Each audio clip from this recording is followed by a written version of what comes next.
You are listening to the Tri-Quarter Transmissions.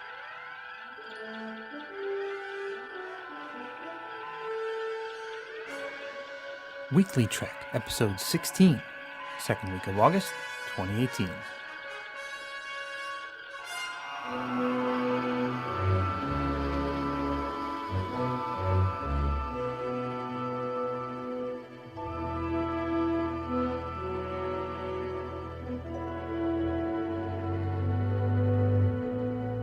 Hello, everyone, and welcome to Weekly Trek, a Tri-Quarter Transmissions podcast network weekly show covering the news and current events in the Star Trek universe with rotating hosts from the Tri-Quarter Transmissions network. Each week, our hosts hand-select Trek news from around the internet and present them to you with our analysis. Think of it like the 6 o'clock news, but for Star Trek.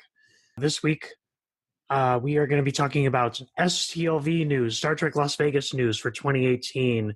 My name is Marty, Allee, co-host of ReadingTrek podcast, and I am joined by the wonderful Jean Krikorian of TrekProfiles. How are you doing today, John? I'm doing fantastic, Marty. I am recovering from a long week of STLV craziness. I am recuperating at the palatial family estate, hydrating and drinking Gatorade and just trying to get back on a normal sleep schedule. I think I am right there with you. We've got most people's travel days today. I left yesterday to get a head start on it, but that didn't work out so well for me. Got caught in a lot of traffic going home. But I hope everybody has traveled home safely from STLV and you have reacclimated yourselves to regular life. But let's get on to news from Star Trek Las Vegas. I think the first piece of news that we have today were a couple of book announcements that you can find over on the ReadingTrek Twitter if you wanted to get in more detail to those. But the big announcement was we are getting a fourth Star Trek Discovery book that is going to be centered around Cadet Tilly. Did you hear about this news, John? I was there when they announced it. It was awesome. It was in the D. Kelly Theater. And it looks like it's basically going to be the Tilly origin story, is what we were told. We're going to learn about her mother and whatever happened there and how she got into Starfleet and how she went through the academy and sort of where everything from the beginning to up to how she got on board the ship. That's what we were told at a very high level. Yes, it's going to be called The Way to the Stars, written by Una McCormick, set to release in January of 2018. There were also a couple other book announcements. Star Trek Lost Scenes, which is a coffee table book that will feature kind of like still images from scenes or moments that you never really got to see in the original series. That is going to hit store shelves later this month on August 21st.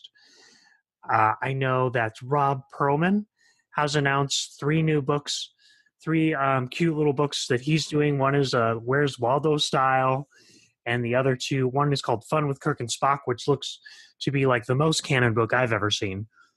And then the third one is called Roddenberry's Little Book of Doom. So these are the little golden books. Yes. Well, one of them is, and then the other two are not. But well, the one thing I could say about Little Golden Book is that I think many, many children in the United States, at least, have grown up with Little Golden Books. So how wonderful it is to be able to have Kirk and Spock and Star Trek related Little Golden Books for little kids of the world today. And then fans of the original series will also be treated to a new novel called The Antares Maelstrom by Greg Cox. And fans of TNG will be treated to a new book called Available Light, written by our good friend Dayton Ward. That's going to be covering the post-Section 31, what it's like after Section 31 has collapsed. So all those things are very exciting, and I can't wait to cover them all on ReadingTrek. Now, did you catch the deep reference there? No, I did not. In that title? No, I know almost nothing about Section 31, so... No. It was about the Antares Maelstrom. Oh, no. I didn't. Allow me to grace you with a quote. Yes, please. He tasks me, Joaquin, and I will have him. I will chase him round the moons of Nibia and round the Antares maelstrom and round perdition's flames before giving up. It's from Star Trek II. Oh, wow. So Khan makes reference to the Antares maelstrom, but we don't know what it is and why it's such a terrible place. So we'll get to find out. So I think that's going to be cool. And I personally am looking forward to it. I am looking forward to all three of those novels, both the Discovery, the TNG, and the TOS novels. Can't wait to talk about those. And then there was also another announcement that Star Trek Discovery Season 1 is going to be available for Blu-ray and DVD release starting on November 13th.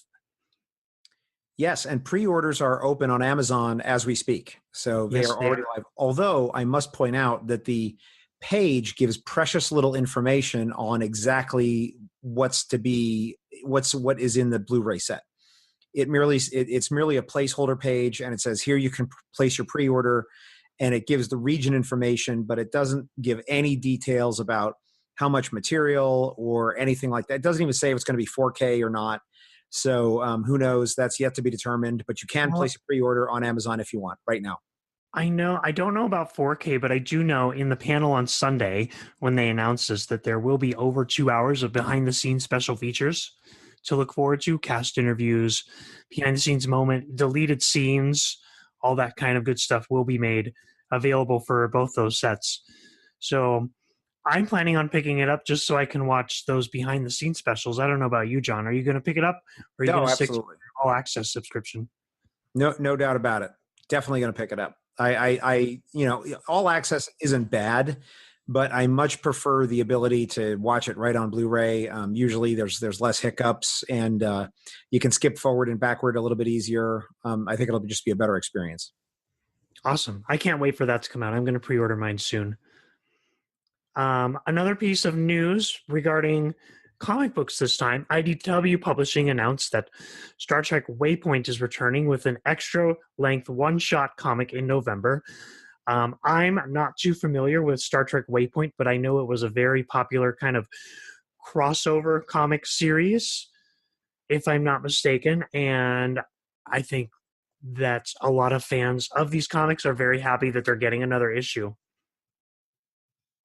Well, I'm always excited for more Star Trek, and I'm more excited for what we're seeing here, Marty, which, and this is really not about the comic book story in particular, but just really more broadly speaking, is that this is really the birth of the Trek cinematic universe, right? It's sort of like what Marvel has going on, where it's just a full court press on many fronts, right? There's going to be more shows, more content, more comic books, more novels, more of everything Trek, it seems like, coming out really soon. So I think that's really exciting. Yes. And speaking of more Trek, I think the best moment in the con for most people was the news that they surprised us with on Saturday after William Shatner's panel, was that in addition to the shorts that are already announced for CBS All Access, they did confirm one kind of rumor that's floating around out there. And they had Patrick Stewart come out on stage and announce that Jean Luc Picard is back in a new series on CBS All Access. Yeah, and we sure buried the lead on this. Huh? I think this was like the headline story of the week for sure. It was. My Twitter exploded when this news came out. So if you haven't heard this news yet, I don't know where you've been hiding, but it is very exciting news. I was in the panel at the time, and I actually managed to find an audio clip because I was so excited for the news. It was very high energy when Patrick came out and was speaking. He spoke with such emotion that I wanted to share this audio that I found. Oh, so we have audio of the blessed event? We do have audio of the blessed event, and I'd like to share it with everybody so that they can get kind of the energy of the moment. So I'm going to go ahead and play that now. Let's roll it. This is my first Star Trek convention ever.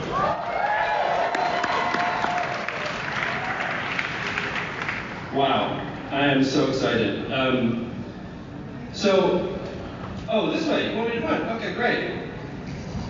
Hi, better? Good? Okay. So, thank you for coming today, and I'm sure some of you have heard, by the way, that was William Shatner. Can we just have a moment for William Shatner? Oh my God. So, I'm sure a bunch of you have heard that we are expanding the Star Trek universe. I feel like the luckiest person on Earth because I get to do this every day, not just at the convention. And I work with unbelievable people. And the second that we announced that we were going to be building a larger Star Trek universe, the most amazing people came out. Writers, directors, actors, everybody wanted to work on Star Trek, even people who you wouldn't think would want to be on Star Trek, they do. And we are going to be delivering you shorts on CBS All Access. We're going to be delivering you new series. We're going to be premiering season 2 of Discovery early next year.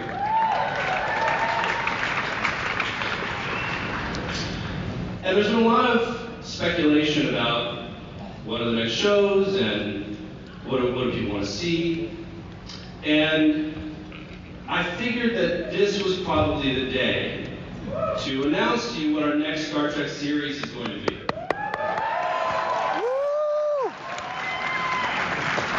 If that's okay with you guys. Okay, good. But I actually don't feel entirely qualified to be the one to do it. So what I'd like to do is bring out a good friend to talk about the next one.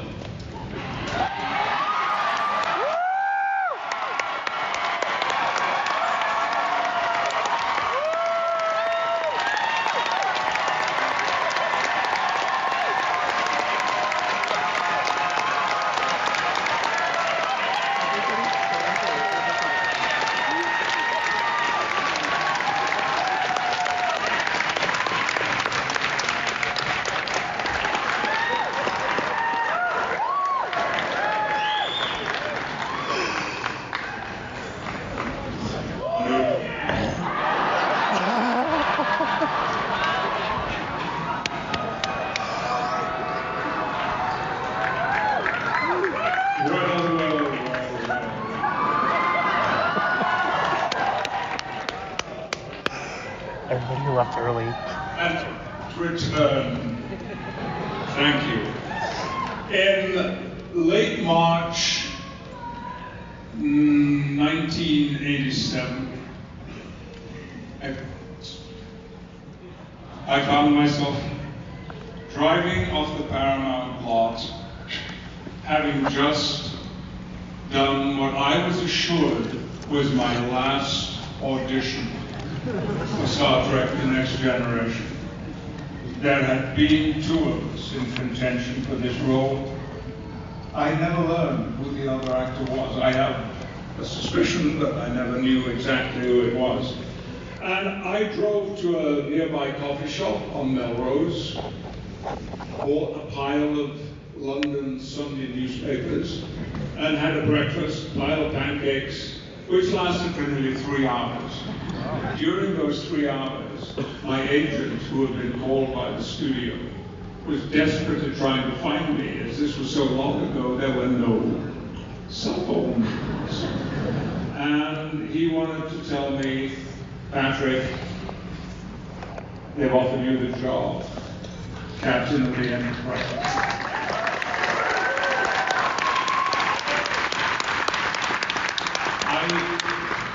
I was startled, stunned, and utterly disbelieving, because never for one moment had I imagined this succession of auditions at Paramount would ever lead to anything at all. And here now I was. What I didn't know either was that I was on the very, very brink, the edge of something that would touch every corner of my life. Every single corner. Of course, career, emotional, domestic, home, everything was going to be affected by it. I had led a fairly successful but quiet, modest career until then. And in fact, maybe I've told some of you this before, but when the Los Angeles Times announced that there was to be a new Star Trek series, and they got to the cast, I was described as unknown British Shakespearean actor.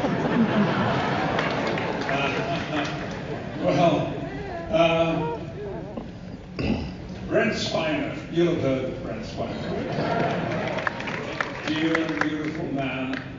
He had a poster made which he put on the door of my trailer. And it said, "Beware, unknown British Shakespearean actor." Well, that was just a clue of the fun that we were going to have. 7 years later, in All Good Things, we wrapped our television series after 178 episodes. I was always so proud of what we did. We worked very hard.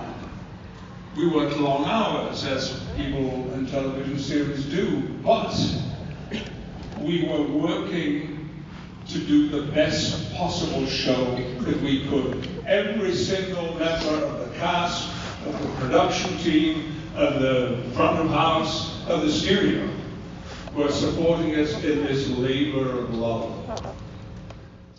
But we did 4 more movies, 4 feature films, and quite quickly I began to see that there was not always joy and bliss attached to being in a very successful TV show. There can be a little downside, and I experienced that certainly. I remember meeting with a film director whose movie I very much wanted to be in, to play a quite small supporting role, and he said to me, "You're a good actor, I really like your work, but why would I want Jean Luc Picard in my movie?" Yeah.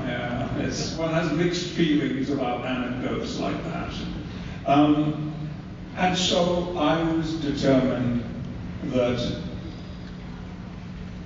that was the past. It was over. And it would be a voyage that I would never undertake again. And I made a particular point of stressing that. When until earlier this year, an email arrived, and there was an offer, interesting and charming, but one which I knew I would have to turn down.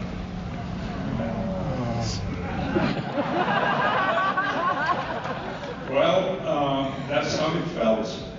And I had a meeting with, there were 5 of us in the room, I think, and I spent 20 minutes explaining why, with sadness, I would have to say no.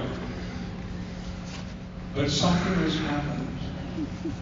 And it is not only the impact of the people that I have been talking to and working with over the past almost 6 months now, but it's also because I have spent a lot of time recently watching Star Trek: The Next Generation.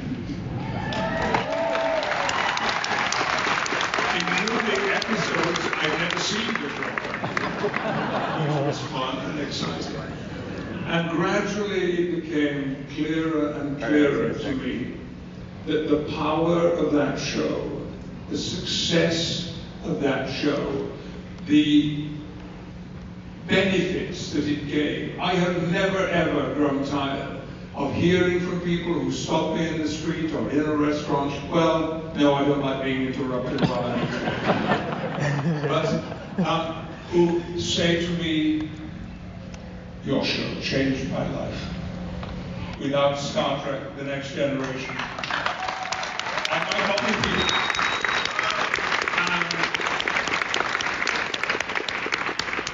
I've always notes and to those words when I hear them in the street.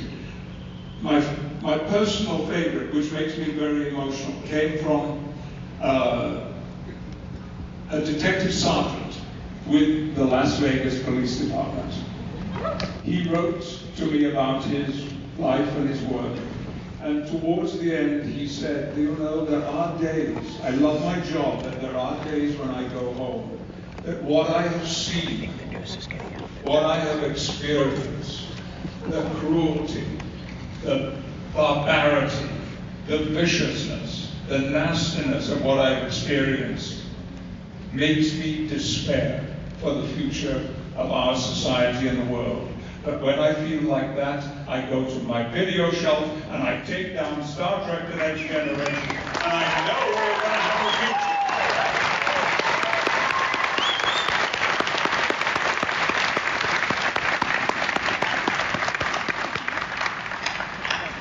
And that lies at the very center of what I have to tell you now. Jean Luc Picard is back.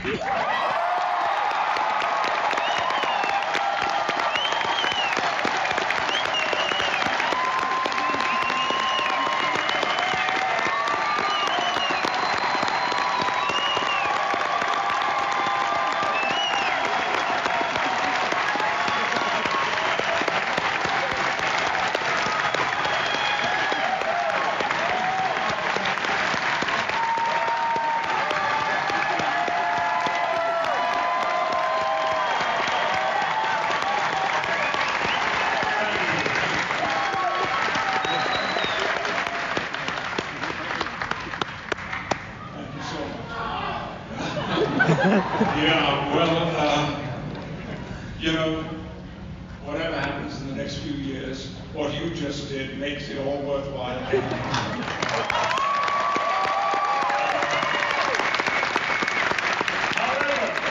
I have to tell you, he may not, and I stress, may not be a captain anymore. He may not be the Jean-Luc that you recognize and know so well. It may be a very different individual, someone who has been changed by his experiences. 20 years will have passed, which is more or less exactly the time between the very last movie, Nemesis, and today.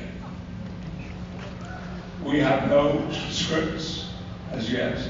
We're just talking storylines. It will be, I promise you, I guarantee it, something very, very different.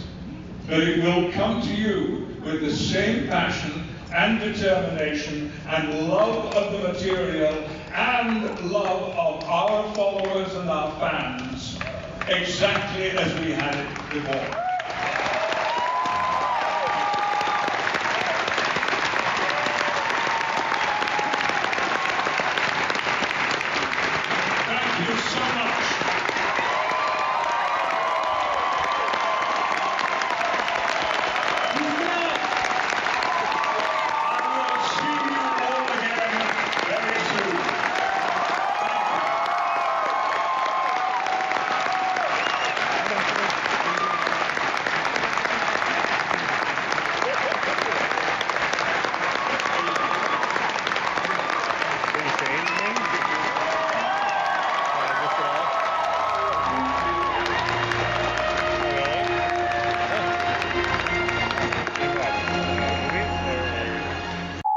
Wow. I can't even tell you, the energy in that room was just, oh, my heart was pounding for hours after that. It was a very exciting moment. Right. And, you know, it's still very light on details, though. So we don't know much more about it, except to say that it's going to be 20 years after Nemesis, which in chronological real time is actually pretty close.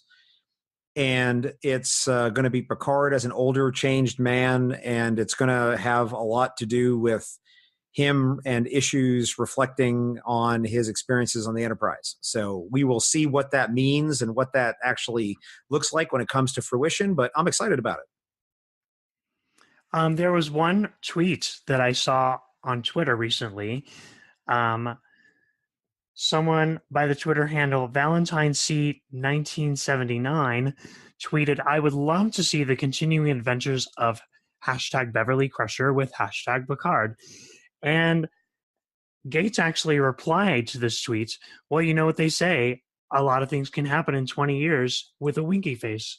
So I'm wondering if any of the other TNG cast members are going to pop in for this new show. Possibly. I mean, just though speaking for myself, one of the things that is true is that space is big. And I always just find it a little bit inconvenient when we suddenly start running into all these people we know out in space. It just seems very weird to me. So I always am excited to see the characters again. I'm always excited for the actors to have them, that they have a gig. But And they got work. Yeah. I always feel like it's a little derivative. I want them to go out and do something new. Go out there and find something happening out there to explore. Yeah, me too. All right. Anything that you want to share from your STLV week, John? I just want to share a personal highlight for me, which of course is always meeting listeners of the Trek Profiles podcast and meeting all the listeners of all the Tricorder shows was certainly one of the highlights for me. And then second only to that was getting to have a little meet and greet with Doug Jones, which was so great. And we both have these very fashionable haircuts. And as I was doing my meet and greet with him, he said, "Let's do a selfie." And I said, "Wow, we both have the same haircut." He's like, "Yeah, I bet if we put our heads together, sparks would fly." So I have a picture of me and Doug Jones doing a Saru mind meld, and it is just a very precious little selfie for me. And that was probably one of the highlights of the convention for me. And I was just so excited to have that little moment because I was running around at the convention doing a lot of other stuff. So I didn't really have a chance to do a lot of the convention type things. So that was one of the big highlights for me. And I really enjoyed that, and I'll treasure that picture. And I've tweeted it. So if people are interested, they can see that in my Twitter. That's awesome. Some highlights for me from the con were the everyone who attended our Tricorder Transmissions 5th birthday bash on Wednesday night. That was a lot of fun. We gave a lot of stuff away. I got to meet a lot of our listeners there. And then we did Couch Trek that same night, which you can find on the Tricorder Transmissions Facebook page if you'd like to look at that. That was a lot of fun to do. That was crazy, by the way. Yeah. Yeah, wasn't it?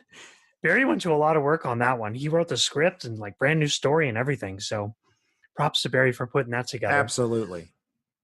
And then another big highlight, I think, was the Tricorder Transmissions Night of Diversity party on Saturday night, where Anthony Rapp and Wilson Cruz stopped by for a little while to meet with our guests and help out with our donations and all that stuff. We were able to raise over $2,200 for the Night Ministry and the Center of Las Vegas. So that's incredible. We actually sold out of raffle tickets. We kind of underestimated how the demand would be for that, but we want to thank everybody who came out to that party and helped us raise money for charity. So that was pretty amazing. Oh, they were two fantastic events, and I was just glad to be part of Tricorder and part of those events and helping to raise that money for those two amazing charities. So what a great 2 evenings they were. And every other evening at STLV, of course, was full of all kinds of other activities, and we all just were triple booked at times. So it all went by in a blur for sure. It was definitely a blur. And now we're back home. We're back to our lives, getting used to that again. But yeah, let's open up incoming transmissions and see what's coming up on the Tricorder Transmissions Network. John, what do you have coming up for us on Trek Profiles? Well, August is going to be a pretty interesting month because July was probably the busiest month we had on Trek Profiles. For a monthly podcast, I released 3 episodes in July. So yeah, you did.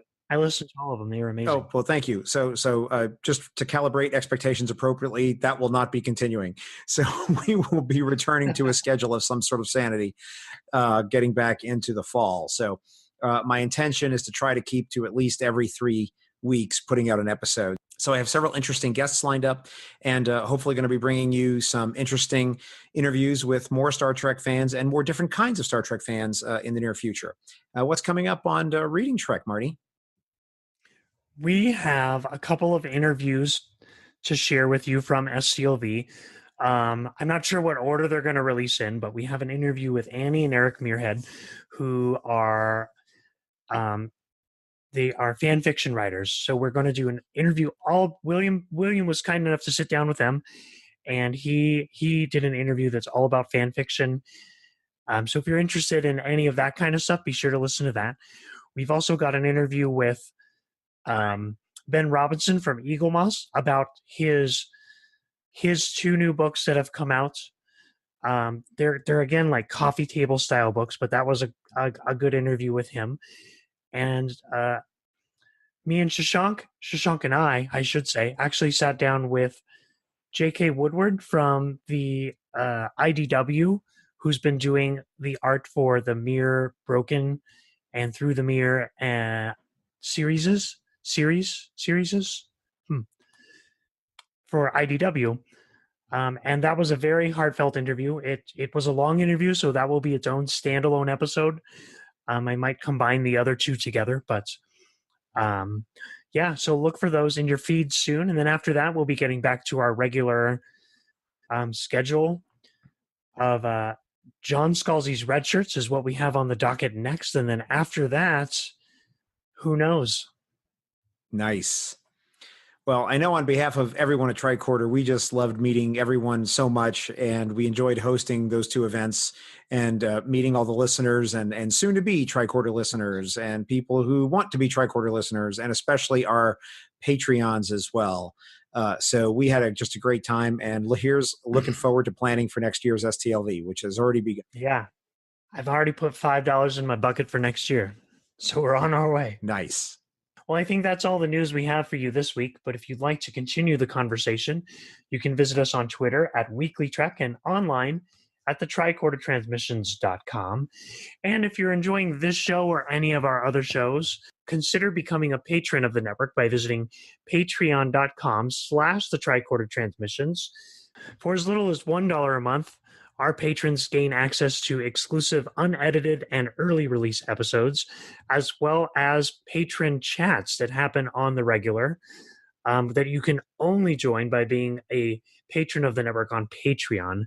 So if you'd like to do that, again, it's patreon.com/the tricordertransmissions. You can find me personally online at Time Travel Marty on Twitter, and my show is ReadingTrek on Twitter. John, where can people find you online if they'd like to continue the conversation? You can find me at TrekProfiles pretty much everywhere via email, feedback at TrekProfiles.com, or on Facebook or Twitter at TrekProfiles. Well, that's all the STLV news we have to share with you this week. But until next week, live long and prosper.